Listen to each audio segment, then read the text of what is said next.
Salut à tous et d'abord j'espère que vous allez bien. Bienvenue sur la première vidéo de mon avis, qui n'est d'autre que les vidéos du lundi, qui devient mon avis pour une simple, ça peut apparaître à n'importe quel moment de la semaine.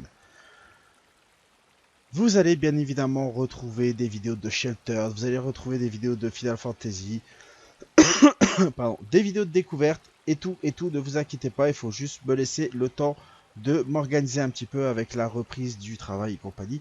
Voilà, j'ai un petit peu moins de temps, un petit peu plus de fatigue, donc forcément, risque d'y avoir quelques petits manques pendant un moment. Le temps que je rip standard.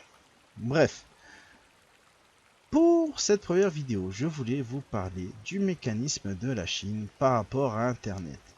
Et pour moi, ce n'est pas un mauvais système. Bien au contraire. Si on avait ça pour toute connexion Internet, chaque pays, chaque chose, on aurait déjà un meilleur contrôle de ce qui se ferait sur Internet. Alors bien évidemment, là vous allez dire, oui mais attention, ça marche sur ma liberté, ça marche sur ma liberté d'expression. Si je dis quelque chose sur mon président, je vais me faire zigouiller. Donc, il y a en Chine, il y a beaucoup d'interdictions du genre, mais justement à nous en France de faire un équivalent, mais qui peut plus ou moins fonctionner. Alors moi je suis énormément pour la police du net, hein. Je trouve que il y a énormément trop de liberté sur le net et que ça amène à beaucoup de choses malheureusement déplorables. Que ce soit les signalements de masse, que ce soit les harcèlements massifs, que ce soit le doxing, les choses comme ça, je pense que c'est des choses qui ne devraient pas être impunies quelque part. Car malheureusement, il y a des personnes qui se foutent en l'air à cause de ça. Bien évidemment, pour cette raison, hein, je trouve que en Chine, donc apparemment, pour pouvoir te connecter à Internet, c'est par rapport à ta carte de sécurité sociale ou un truc du genre. Je ne sais plus exactement ce que c'est, mais en gros, tu ne peux pas te cacher derrière un pseudonyme. Dès que tu dis de la merde, que tu fais de la merde, t'as la police chinoise qui peut débarquer chez toi à tout moment en t'emmenant au goulag. Bon, voilà, c'est le côté un petit peu hyper qui est chose. Si en France on faisait ce même genre de choses, c'est-à-dire qu'on ne pouvait plus, alors je dis en France, hein, aux États-Unis, dans tous les pays où en fait il y a une forte croissance internet et notamment sur les réseaux sociaux, je pense que déjà les gens seraient obligés d'assumer. Parce qu'au jour d'aujourd'hui, hein, derrière un pseudo, hein, c'est facile sur Twitter d'insulter à tout bout de champ. Et pas souvent, parfois, hein, quand c'est face aux gens, ça se pisse un peu dessus. Donc, voilà. Ça, c'est une première chose. Et je voudrais ramener... alors, je vais parler de psychodélique. Alors, psychodélique, c'est pas le diable en personne. C'est pas... voilà, c'est un youtubeur comme un autre qui fait des vidéos. C'est son droit. Et c'est à vous d'avoir plus de neurones et de juste prendre l'information qui est donnée sans prendre son avis. Hein, je pense que vous êtes assez grand normalement pour faire votre propre avis sur l'information qu'il traite. C'est-à-dire, bah, il parle d'un texte de magazine sur un article. Ah, c'est à vous de déchiffrer les lignes, de déchiffrer et de ne pas forcément vous laisser embarquer dans son point de vue, dans son sens, dans le sens qu'il veut que le texte y prenne. C'est à vous de faire ce travail-là, et c'est pas à lui qui va pas. Voilà. Sinon, vous achetez des livres audio où vous allez tout simplement bouger votre cul et puis vous cherchez les articles comme ça que vous pouvez trouver sur le net. Bref, je pense que par rapport à Psychodélique, il y en a beaucoup qui râlent après lui parce que justement il met en avant des articles que une certaine partie voudrait que ce soit un petit peu caché, un petit peu tu, pour éviter de justement que les gens se rendent compte de parfois l'ineptie des choses. Très sincèrement, l'avis de Psycho, je m'en fous, mais je regarde les sujets. Hein, il fait en fait la recherche de sujets pour moi. Voilà, c'est ça le truc. C'est je regarde parce que ça me détend, parce que je peux voir des inepties, comme lui, je peux trouver que des fois il dit des inepties. Et c'est à mon bon vouloir d'accepter ce qui est dit ou de ne pas accepter ce qui est dit. Après, chacun voit midi à sa porte, comme je dis. Alors, pourquoi je parle de psychodélique? Parce que si on avait ce système-là, par exemple, en France, de surveillance, TikTok et compagnie. Alors, je mettrai sûrement des screens sur ce truc.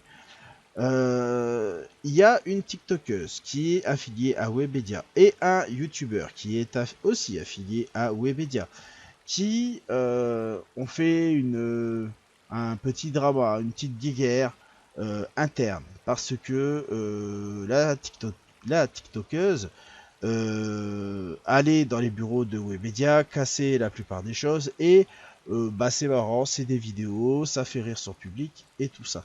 Mais quelle image ça donne à son public justement? Et moi en fait ce qui me dérange le plus c'est que elle a 23 ans. Et à 23 ans, être aussi mature, c'est un petit peu compliqué.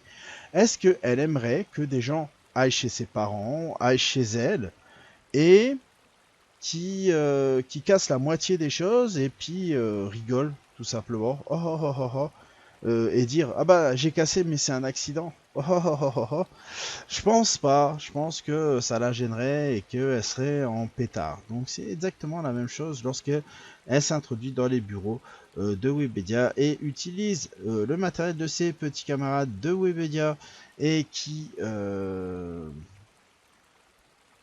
et que tout simplement elle les casse ou que c'est un manque de respect tout simplement. Et bien justement, si par exemple l'État français décide de faire une surveillance accrue, déjà ça ferait du méga emploi, parce qu'imaginez le nombre de personnes qu'il faudrait pour surveiller les réseaux sociaux euh, dans le bon sens du terme, c'est-à-dire pour éviter tout ce qui est harcèlement, tout ce qui est image négative ou qui peut entraîner des choses négatives. C'est-à-dire que montre cette demoiselle de 23 ans? Elle montre tout simplement que vous pouvez aller chez autrui et utiliser le matériel, utiliser et casser des choses en toute impunité. C'est des points graves, c'est normal. Donc ce manque de respect là, beaucoup de jeunes vont le reproduire un petit peu plus tard, quand ils seront plus grands, amenés peut-être dans la rue. Bah oui, pourquoi ils ne pourraient pas voler une voiture? Ce n'est pas à eux, mais au final, c'est comme utiliser un objet de quelqu'un d'autre.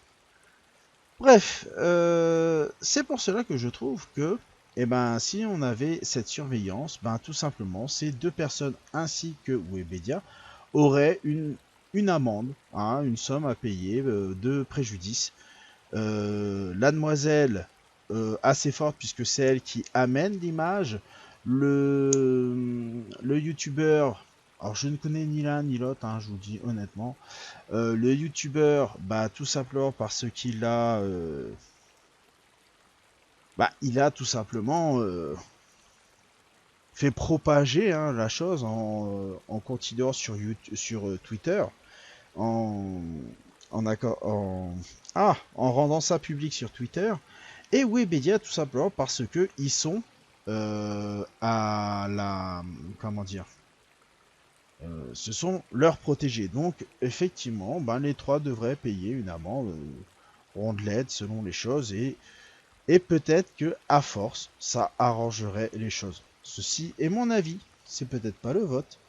N'hésitez pas, les commentaires sont là pour ça, restez respectueux, c'est tout ce que je vous demande. N'oubliez pas le like, le commentaire et tout ce qui va avec. Je vous dis à la prochaine. Ciao, bye bye. Ciao, bye bye.